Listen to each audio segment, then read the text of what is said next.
உங்கள் தந்திவன் தொலைக்காட்சியில் சாணக்கிய தந்திரம் தினமும் இரவு 8 மணிக்கு காண தவறாதீர்கள்.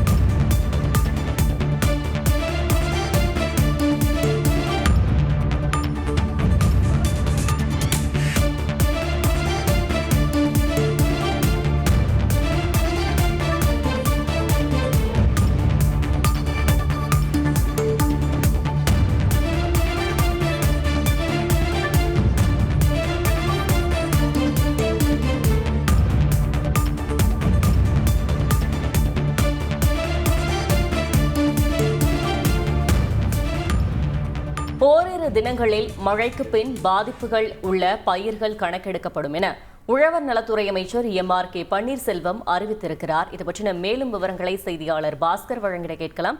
பாஸ்கர், வணக்கம். அமைச்சர் எம்.ஆர்.கே. பன்னீர்செல்வம் வெளியிட்டிருக்கும் அறிவிப்பில் குறிப்பிடப்பட்டுள்ளவை என்ன? முழு விவரங்கள்.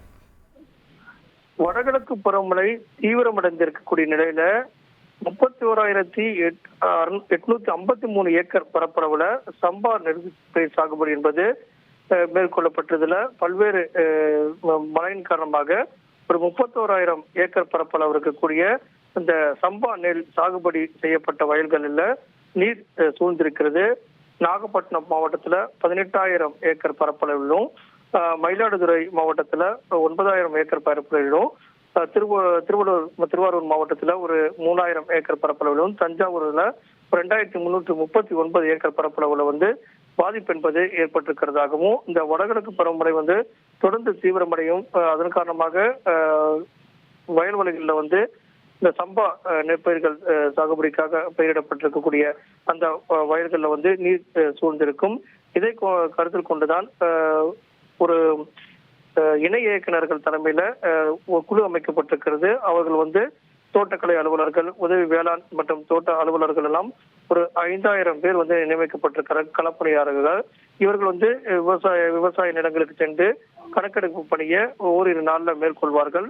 வடகிழக்கு பருவமழை தொடர்ந்து டிசம்பர் மாதம் இறுதி வரை நீடிக்கும் என்பதால பயிர் பாதிப்புகள் நிலவரங்களை அவ்வப்போது இந்த வேளாண்மை இணை இயக்குநர்கள் கண்காணித்து வருவாய்த்துறையுடன் இணைந்து கணக்கெடுப்பு பணியை தீவிரப்படுத்துவார்கள். 33% மேல் பயிர் பாதிப்பு இருந்தால் அதை கணக்கிட்டு உரிய நிவாரணம் வழங்கப்படும் அப்படிங்கிற அறிவிப்பு தான் தற்போது வெளியிடப்பட்டிருக்கிறது. இதன் காரணமாக ஓரிரு நாடுகளில் இந்த கணக்கெடுக்கும் பணி என்பது களப்பணியாளர்கள் மற்றும் வேளாண் இணை இயக்குநர்கள் தலைமையில தொடர்ந்து மேற்கொள்ளப்படும் அப்படிங்கிற அறிவிப்பை வேளாண்மை துறை அமைச்சர் எம்.ஆர்.கே. பன்னீர்செல்வம் தற்போது வெளியிட்டிருக்கிறார். தகவல்களுக்கு நன்றி பாஸ்கர். உங்கள் தந்திவன் தொலைக்காட்சியில் சாணக்கிய தந்திரம் தினமும் இரவு 8 மணிக்கு காண தவறாதீர்கள்.